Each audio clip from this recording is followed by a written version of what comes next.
So let's start with perhaps a few relatively little known facts about RELX.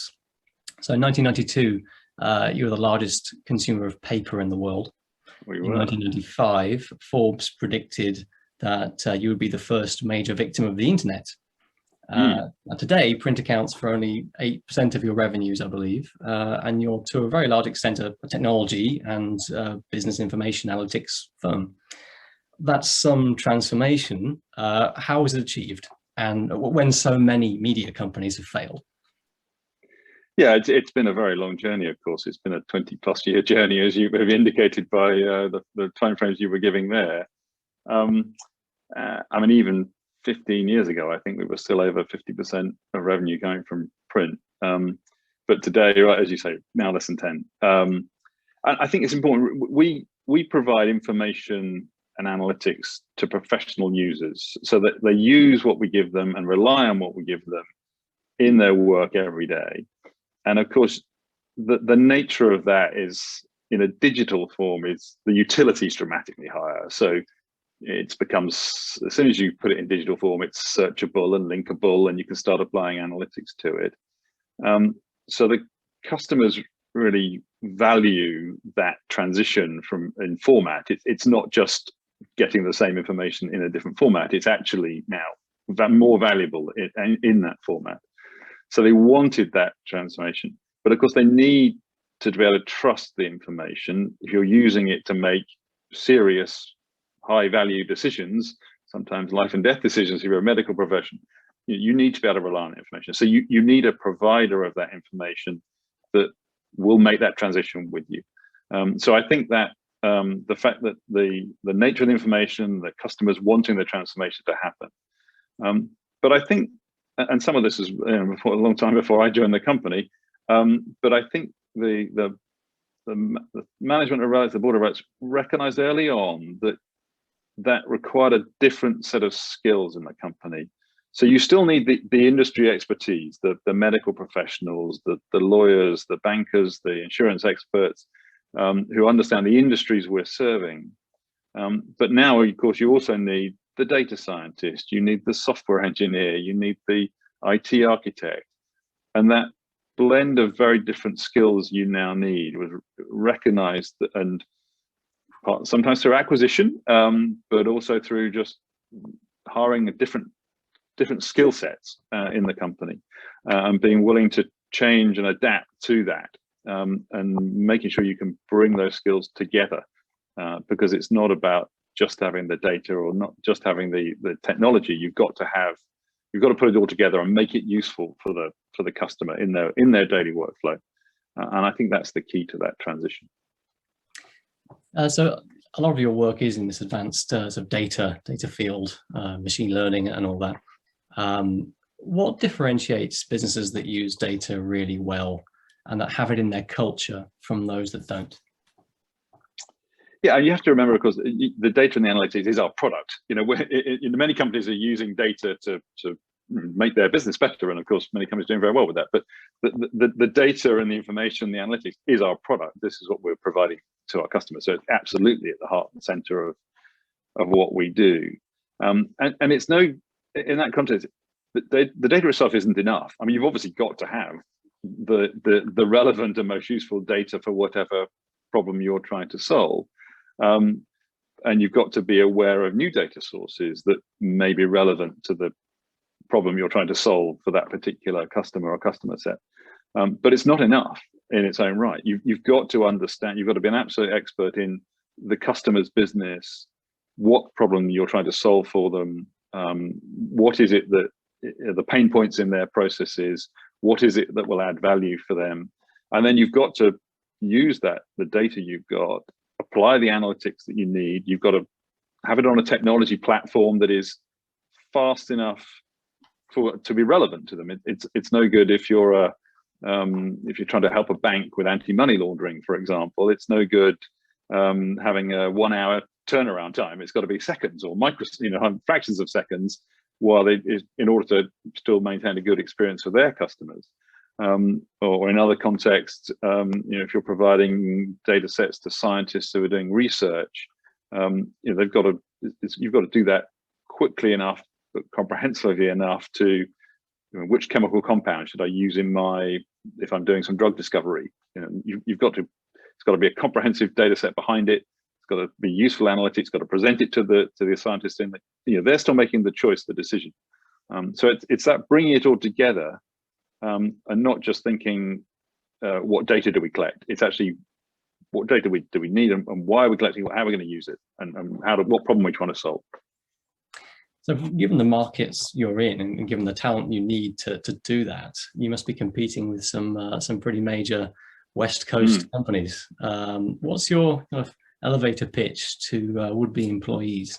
Why should they work at RELX and not Google?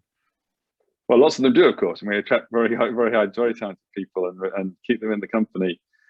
And it's partly because we have very interesting challenges. I mean, if you're a data scientist or an AI expert or a natural language processing expert, we have incredibly rich content and data sets that they can apply their minds to, problems we're trying to solve, technology platforms they can use. But more than that, there's also the sense of mission of what the company does. We're trying to help scientists further scientific research, to help medical professionals get better medical outcomes for their patients.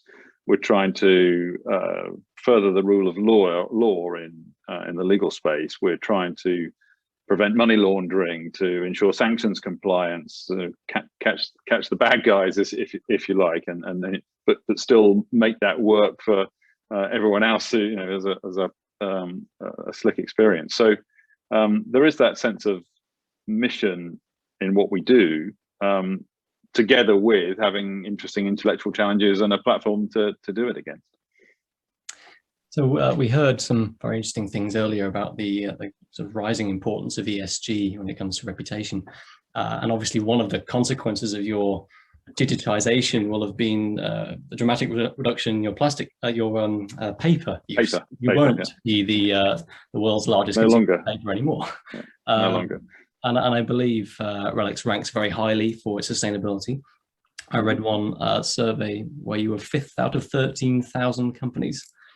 So that's Sustainalytics, yeah. Sustainalytics. So what are the barriers to achieving sustainability, and how do you overcome them? Yeah, I mean, part of the company's culture actually is not to see barriers, really. We would think all problems are soluble. You just have to break them down into something that you can work with and you can take steps to improve. And it's remarkable if you can make progress and be moving in the right direction. Over time, you will make significant progress. And that's the approach we have to all issues. And we very much take that same approach, whether it's sustainability or other things in the ESG space, where the company's culture is about continually improving, constant innovation for our customers in our products, but also innovating in our own processes. We're handling dramatically higher volumes of data every year. If you look at the volume, whatever volume measure you use, it's going up faster than our revenue, and therefore our costs have to not go up as fast as the amount of volumes we're handling. So we're constantly looking to how do we do things in a more effective way, use a different tool, automate a process.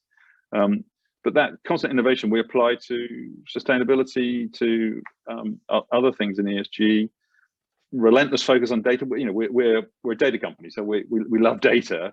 So we collect data and measure things constantly, and that continuous improvement, do something immediately. We're less about the big goal in 5 years' time or 10 years' time. It's about, are we improving now? Are we improving this year compared to last year?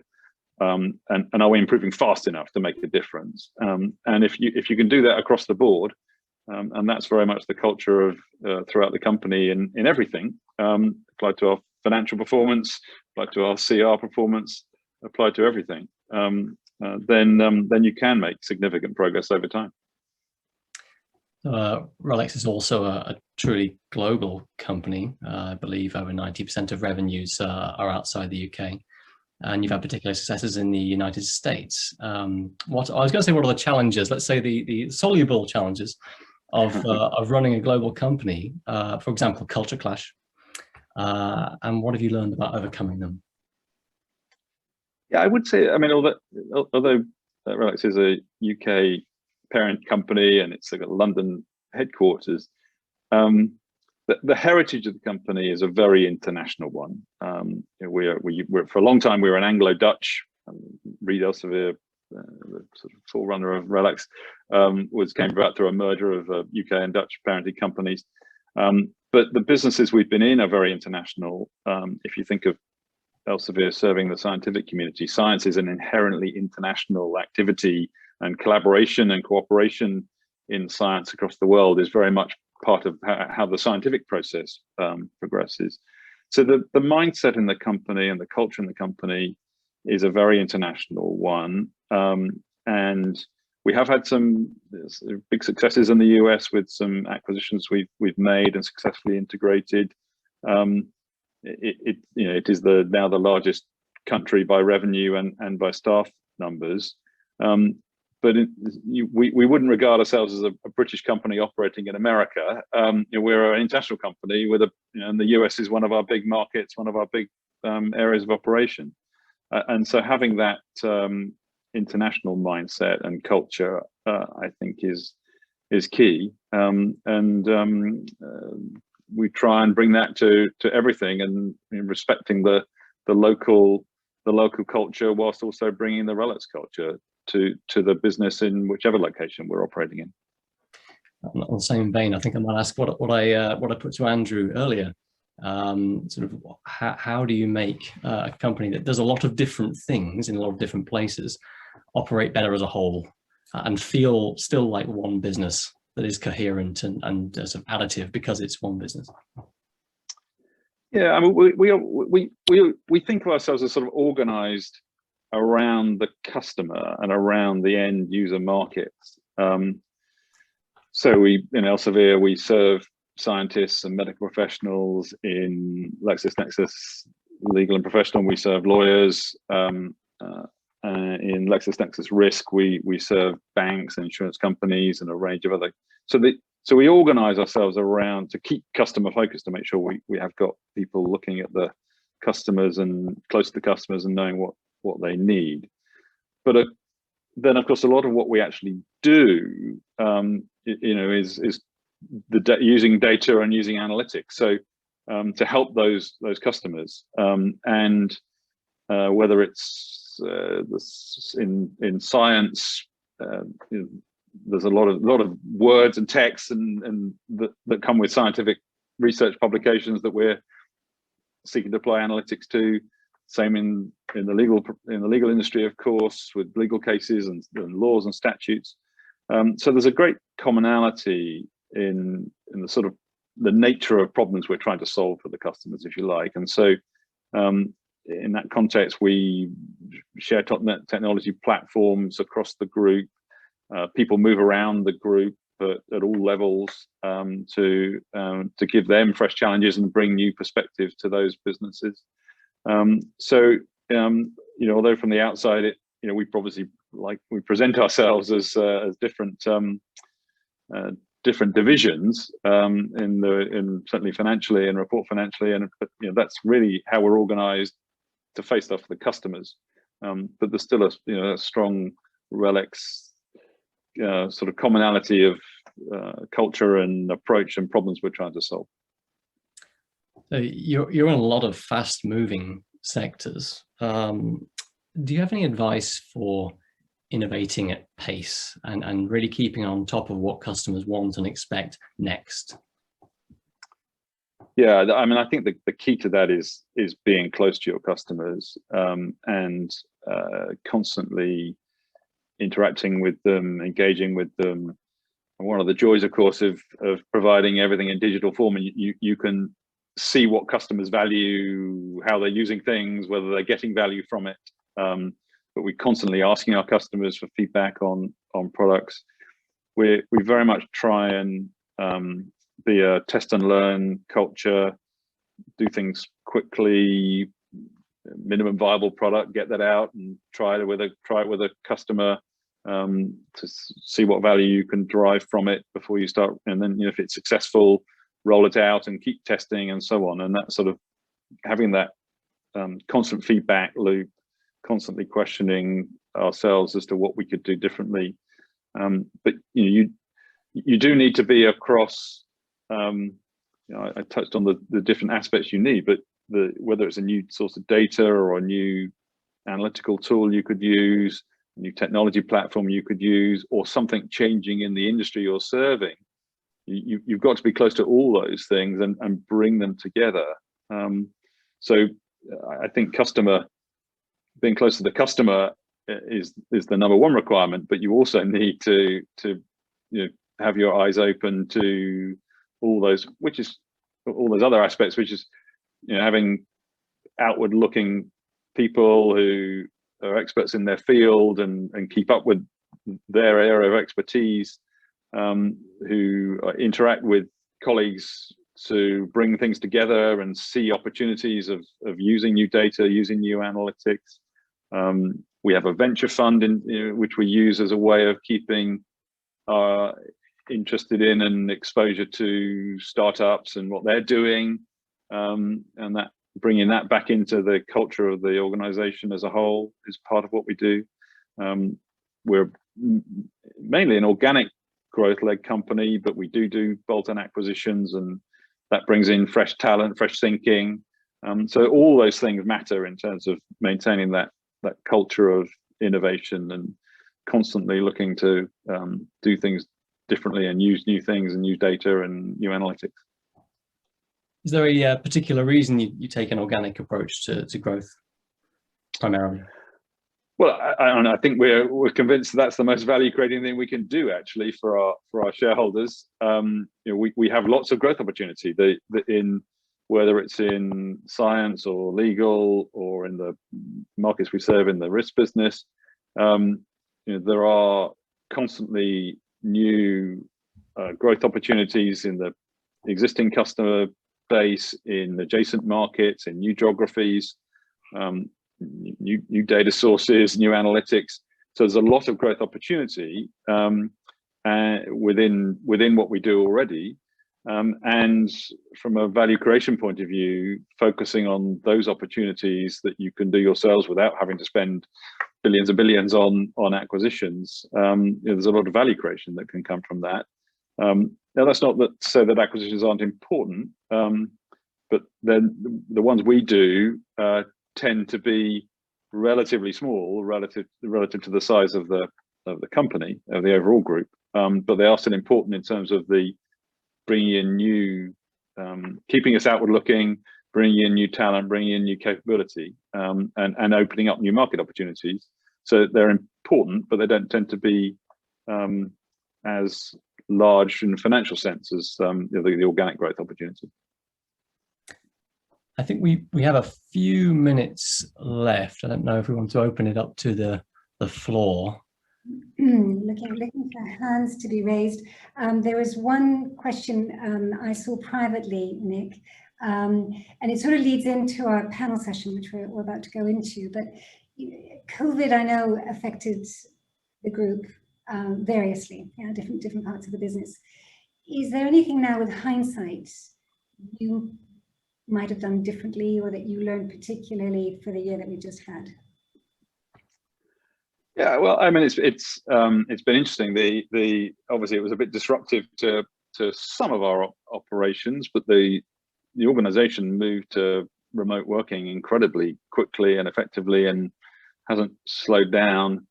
We do have an exhibitions business, that's clearly suffered. We've been largely unable to operate for much of the world for a year. But the other three larger businesses that, if anything, the pace of scientific research or the focus on use of data, use of analytics, if anything, has accelerated. So having got through that initial disruption and customers in their businesses being disrupted, I think our messaging has been very quickly getting back to the priorities that and the opportunities that we were focused on before. I think we've learned just how flexible people can be and how they are able to keep focused on delivering for customers in a dramatic change of circumstances. So that's been good, and I think it enabled us to that culture of collaboration, which perhaps you think goes on in offices. Well, it can go on over Zoom and everything, as we've all learned. But that suddenly means you open up collaboration and cooperation without geographic constraints in the same way. So there has been some real pluses that have come out of it, as well as dealing with the challenges it directly created. Well, fantastic, Nick. Thank you so much, Adam. Wonderful session. We're just coming up to our time, and just really want to thank you, Adam. Really warm side chat, if not a fireside chat. And Nick, thank you. Poolside, perhaps. So much. Thank you very much. Thank you. Really appreciate it. I think.